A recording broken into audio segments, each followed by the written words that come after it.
마태복음 1장. 아브라함과 다윗의 자손 예수 그리스도의 계보라.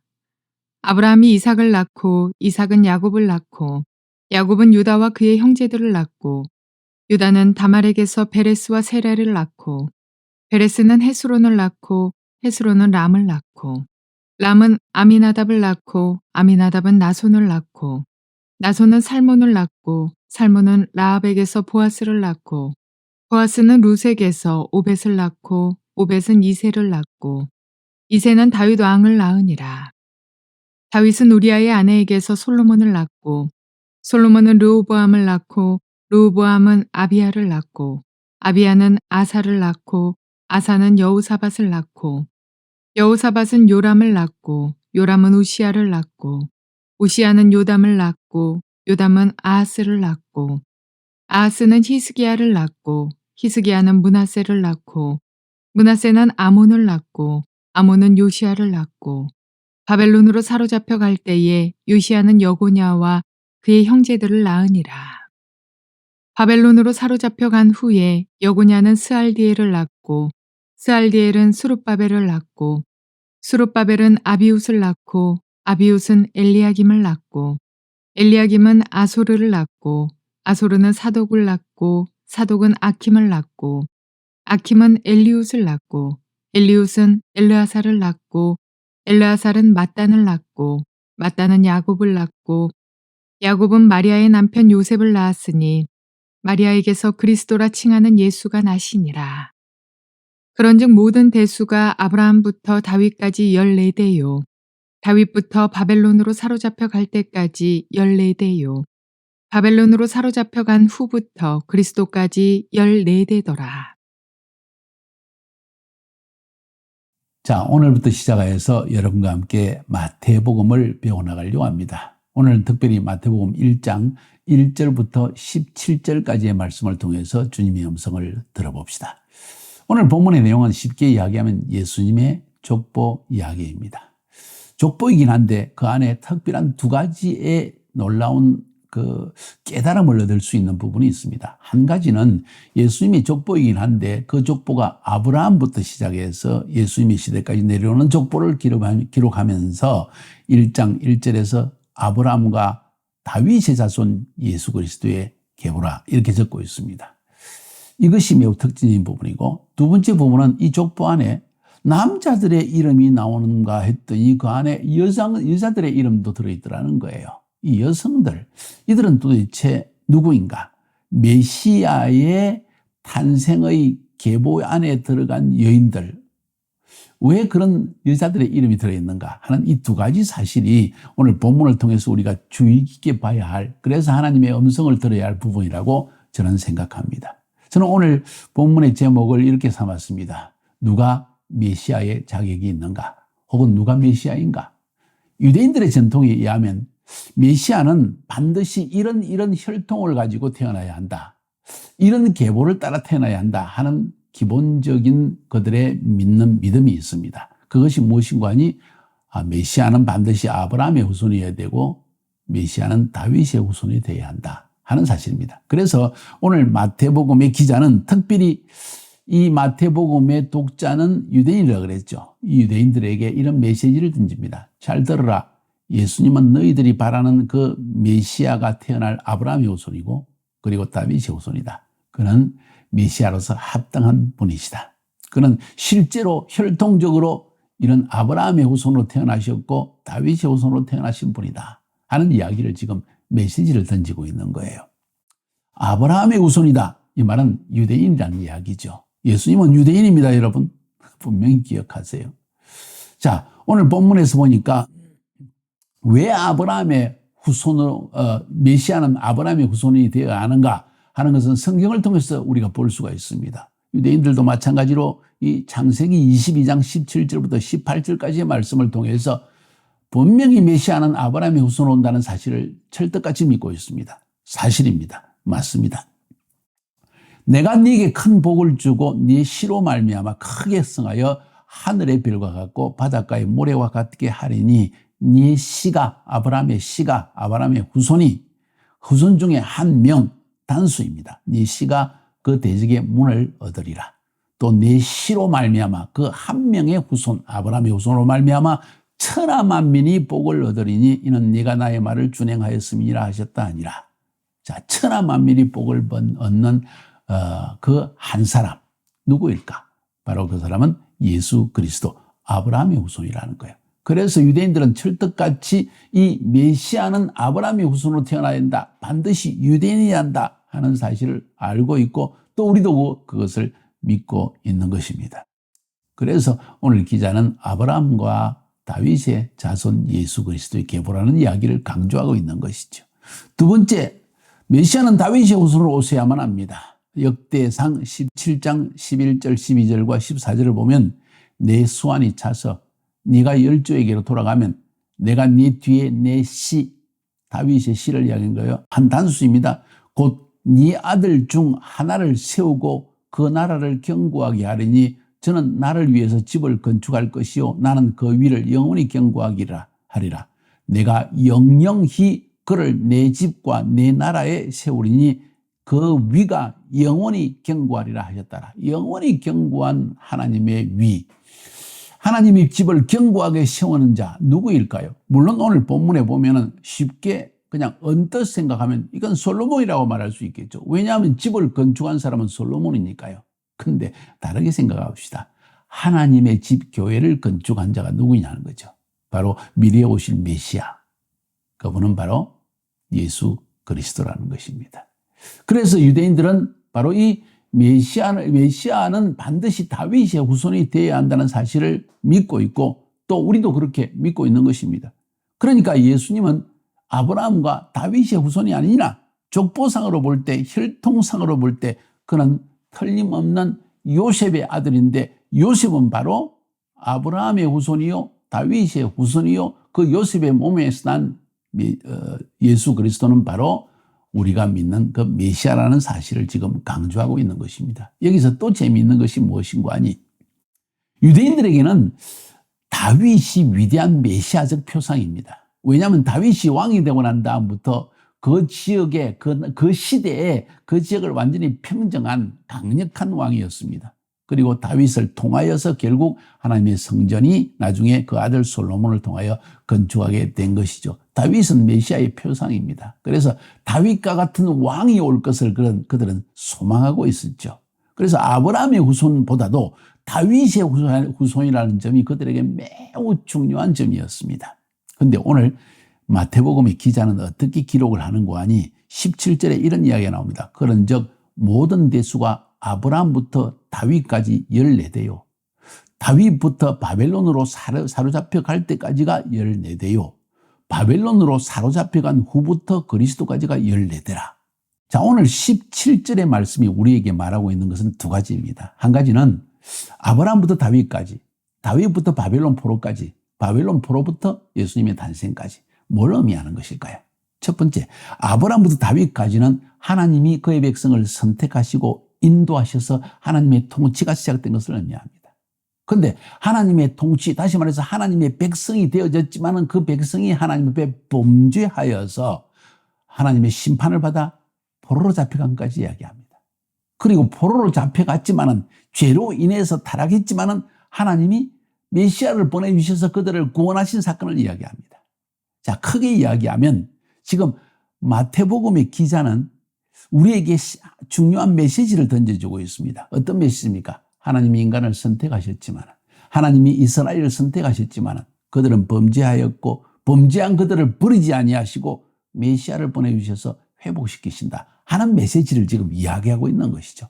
그런데 그 다음에 여기서 중요한 것은 14이라는 숫자입니다. 14이라는 숫자를 여러분이 이해하는 것은 어떻게 이해할 수 있는가? 7의 두 곱 하니까 14 완전 숫자다 이렇게 되게 표현을 하지만은 유대인들은요 숫자를 알파벳 속에 담았습니다. 뭔 이야기인가 하니 각 알파벳마다 숫자를 지니고 있다는 거예요. 예를 들어서 히브리 알파벳은 알렙, 베트, 김멜, 다렛, 해, 와프, 자인 이렇게 쭉 흘러가는데 A, B, C, D, E처럼 그 알렙이 1, 베트가 2, 김멜, 알렙, 베트, 김멜 3, 다렛, 사 이렇게 각 알파벳마다 자기의 고유한 숫자가 있다는 거죠. 그렇게 해서 그들은 알파벳 숫자를 나열해서 숫자를 표현하기도 했다는 겁니다. 놀라운 사실은 14라는 숫자, 그것을 만약 이 유대인의 계산법, 그것을 게메트리아라고 합니다. 게메트리아. 이 게메트리아에 의하면은 14라는 숫자를 알파벳으로 바꿔놓으면 답이 되어집니다.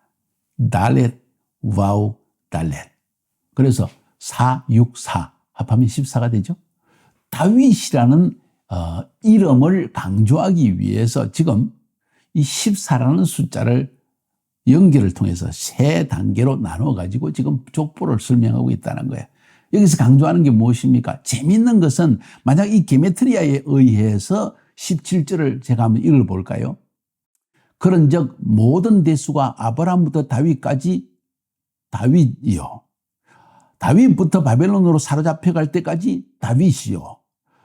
바벨론으로부터 사로잡혀간 후부터 그리스도까지 다윗이더라. 이렇게 된다는 거죠. 14이니까 다윗이라는 숫자가 나온다는 거죠. 이렇게 해서 지금 마태복음의 기자는 예수 그리스도는 바로 너희들이 기다리는 그 왕중 왕으로 우리를 해방시키는 우리의 메시아인 다윗의 후손이라는 것을 지금 매우 강조하고 있다는 것이죠. 유대인들에게는 이것이 매우 중요하고 매우 감동적인 부분이 되지 않겠는가 하는 생각을 저는 가지게 되어집니다. 우리에게는 예수님이 우리의 구세주로 오셨고 메시아십니다는 단순한 믿음을 가지면 되는 것으로 생각하지만 이들에게는 이 부분이 너무나 중요한 부분이기 때문에 지금 마태복음은 이것을 강조하고 있는 것입니다. 자, 예수 믿는 우리들에게도 구약 성경은 신약 성경의 근거가 되어집니다. 예수가 그리스도임을 우리가 알 수 있는 근거가 어디 있습니까? 구약 성경에 있다는 것이죠. 구약 성경은 옛 언약입니다. 내가 메시아를 보내주겠다는 언약입니다. 신약 성경은 메시아가 오셨고 다시 올 것이라는 것이 새 약속, 신약이라는 이야기예요. 그 새 약속은 구약 속에 있기 때문에 새 약속이 있는 것이죠. 그 구약 속은 메시아에 대한 약속인데 신약은 이 메시아에 대한 약속의 성취에 대한 이야기고 그가 다시 온다는 약속이 신약이라는 것이죠. 그런 의미에서 이 오늘 본문이 말하고 있는 아브라함의 후손으로 오신 예수님, 다윗의 후손으로 오신 예수님, 이건 하나님이 예언적으로 주신 구약의 성취라는 점에서 우리에게 굉장히 중요하다는 거예요.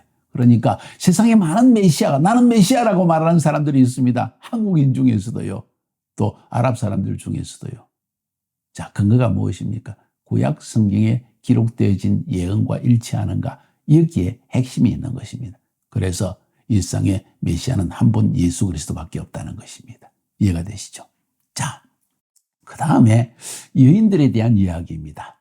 족보, 특별히 유대인의 족보에서 중요한 것은 남자입니다. 장자의 이름을 따라서 장자를 통해서 이어져오는 하나님의 족보입니다. 그래서 예수 그리스도는 당연히 쉽게 예수는 그리스도시다고 말하는데 예수, 그분은 반드시 장자의 혈통을 이어받아서 내려온 아브라함의 후손이요 다윗의 후손이라고 그렇게 생각되어질 수밖에 없습니다. 그런데 오늘 마태복음의 기자는 그 안에 희한하게도 여인들의 이름을 집어넣었습니다.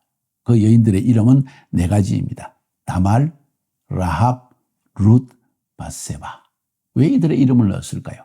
이들은 메시아가 오는 길을 열기 위해서 자신을 희생한 사람들이라는 것이죠. 바로 그 사실 때문에 오늘 하나님은 여인들의 귀중한 이름을 적고 있습니다. 저는 여러분이 그런 귀중한 여인들이 되기를 바랍니다. 왜 귀중한 여인인가? 내 몸을 통해서 메시아가 태어나기를 사모하는 마음을 지닌 사람들이었다는 것이죠. 다말의 경우를 한번 볼까요? 창세기 38장에 기록되어 있습니다. 우리가 잘 아는 대로 이스라엘의 12아들 가운데 유다가 있죠. 유다의 후손으로 메시아가 온다고 하나님은 약속하셨죠. 그 유다에게 세 아들이 있는데 세 아들의 이름은 뭔가요? 엘, 오난, 셀라였습니다. 엘, 유대인의 전통에 의하면 한 남자가 아내와 결혼을 해서 자식이 없이 죽으면 그 여인은 둘째 아들이 그 형님의 형수를 받아들여가지고 형을 대신해서 아들을 낳아줘야 됩니다. 그런데 오난도 아들을 못 낳고 죽고 말았습니다. 그래서 이제는 세 번째 아들인 셀에게 이 다말 형수를 주어야 되는데 그때 너무 셀이 어렸어요. 셀라가 너무 어렸습니다. 셀라죠. 셀라가 너무 어렸습니다. 그래서 이 셀라에게 주지 않고 유다가 그것을 자기 며느리를 진정으로 보내고 말았습니다. 그러니까 이 다말의 심령 속에 지금 유다의 집안에 시집을 와가지고 유대인의 그 전통과 유대인의 메시아 사상을 깊이 받아들인 이 다말의 심령 속에 나를 통해서 하나님께서 메시아를 주시기를 나는 원하는데, 이 다말은 이방인 여인입니다. 있을 수 없는 이야기죠. 그런데 그 열망이 일어납니다. 그 열망 속에서 결국 자기를 창녀로 변장을 해서 유다와 동침을 하게 되어집니다. 그게 창세기 38장에 기록된 내용입니다. 그래서 아들을 낳게 되어집니다. 그 혈통으로 메시아가, 예수가 탄생했다는 것입니다. 다말의 심령을 매우 귀중히 여긴 하나님의 모습을 우리에게 보여주고 있는 것이죠. 다말, 이방 여인이었다. 창녀로 변장을 했다. 근데 그 심령 속에 중요한 것은 내 몸을 통해서 메시아가 태어나기를 사모하는 마음, 하나님의 메시아가 오는 통로에 그릇으로 쓰임받기 원하는 그 마음. 하나님은 마음의 중심을 감찰하신다는 거예요. 지금 외모, 여러분의 학력, 여러분의 집안 배경, 여러분의 얼마나 부자인가, 이런 것을 보지 않으시고 여러분의 마음 중심을 보시고 복을 주신다는 이야기죠. 동일한 이야기도 라합입니다. 라합, 여리고성의 기생이었다는 표현을 성경은 쓰고 있습니다. 근데 이 여인이 어떻게 바로 이런 이 메시아의 계보에 들어가게 되었는가? 그 자세한 내용을 성경은 말하고 있지 않습니다. 그런데 희한하게도 이 라합이 예수님이 오는 통로로 쓰임받았다. 하나님이 라합을 축복하신 것이죠. 어떻게 축복했습니까? 이스라엘 백성들이 여리고성에 들어올 수 있는 길을 열어주고 정탐꾼을 숨겨줍니다. 이것은 유대인들에게 이스라엘이 여리고를 점령하는데 엄청나게 중요한 역할을 한 것이죠. 그래서 이 라합이 유다 지파의 사람과 결혼을 하게 하고 결국 그로 말미암아 자녀를 낳게 되는데, 그 자녀를 통해서, 자녀의 대를 통해서 예수가 탄생하게 되는 은혜를 베풀어 주셨다는 것입니다. 하나님의 일에 동참하게 되어질 때, 하나님이 택하신 백성들을 돕는 사역을 감당할 때, 이 여인에게 하나님이 엄청난 축복을 주셨는데, 성경에 기록되어지는 축복, 그것도 내 자신의 몸의 씨앗을 통해서 메시아가 탄생하는 축복을 주셨다. 이거 수지 맞는 이야기죠. 여러분, 그렇게 인생을 사고 싶지 않습니까? 룻에 대한 이야기. 하나님은 모압과 암몬 족속을 영원히 저주하라 그랬고 하나님의 총회에도 들어갈 수 없다고 했습니다. 그런데 모압 여인인 룻이 유대인의 집에 시집을 와서, 그리고 순종하여서 이 유대인의 시어머니를 나의 어머니, 그의 하나님을 나의 하나님으로 모셔드리는 기적적인 역사가 일어납니다. 남편도 죽고 없었는데 이 시어머니 나오미의 조언을 따라서 보아스와 결혼을 하게 되어집니다. 그리고 자녀를 낳습니다. 다윗의 정조 할아버지를 낳습니다. 이게 기가 막힌 이야기 아닙니까? 이방 여인입니다. 유대인들이 이 성경을 읽으면서 사실인데도 불구하고 숨기고 싶은 이야기가 아닐까요? 그런데 하나님은 열방의 하나님이십니다. 우주적인 하나님이십니다. 총체적인 하나님이십니다. 열방을 회복하기 원하시는 넓으신 하나님이십니다. 그래서 이 룻과 같은 여인을 통해서 하나님이 이런 축복을 주셨다는 것이죠. 바세바 이야기 들어볼까요? 사무엘하 11장에 기록되어 있죠. 다윗의 장수 우리아의 아내입니다. 다윗이 비열하게 자기 장수를 전쟁에 나와서 죽게 만들고 결국 바세바와 간음하고는 바세바를 자기 아내로 받아들입니다. 그 몸에서 태어난 자녀가 누굽니까? 솔로몬입니다. 그 후손을 통해서 메시아가 탄생하게 되어집니다. 자, 바세바에 대한 이야기는 자세하게 적고 있지 않습니다. 그 여인이 어떤 여인인지는 말하고 있지 않습니다. 그러나 하나님은 이렇게 이방 여인과 혹은 어찌 보면 범죄한 여인을 통해서라도 하나님이 그의 역사를 이룰 수 있다. 기록은 되지 않지만 바세바의 심령 속에도 메시아를 사모하는 열정이 있었던 것이 틀림없습니다. 그로 말미암아 하나님은 바세바를 통해서 이런 은혜를 베풀어 주셨다. 메시지가 무엇입니까? 하나님이 우리에게 가르치는 내용이 무엇입니까? 무엇을 암시하고 있습니까? 이 족보를 통해서 말하고 있는 것이 무엇입니까? 첫 번째, 아브라함과 다윗의 후손으로 오신 예수 그리스도, 그는 적법한 메시아였다는 사실을 우리는 성경을 통해서 확정할 수 있다는 것이고, 두 번째, 이런 메시아가 오는 길에 쓰임받은 여인들이 있었는데 희한하게도 이방 여인이었고 어떤 여인은 창녀였고 어떤 여인은 가늠한 여인이었고 그러나 그 심령 속에 메시아의 오시기를 열망하는 마음을 지닌 여인이었다. 하나님은 외모로 보지 아니하시고 우리의 허물 때문에 우리를 사용하지 못하는 것이 아니고 하나님은 그런 사람을 통해서도 마음의 중심이 하나님의 뜻을 이루고자 하는 간절한 열망이 있다고 한다면 하나님은 그 여인을 사용하시고 이런 메시아 오는 길에 쓰임받는 도구로 사용하신다는 것. 큰 메시지 아닙니까? 이런 여인들이 될 수 있기를 주의 이름으로 축복합니다. 승리합시다.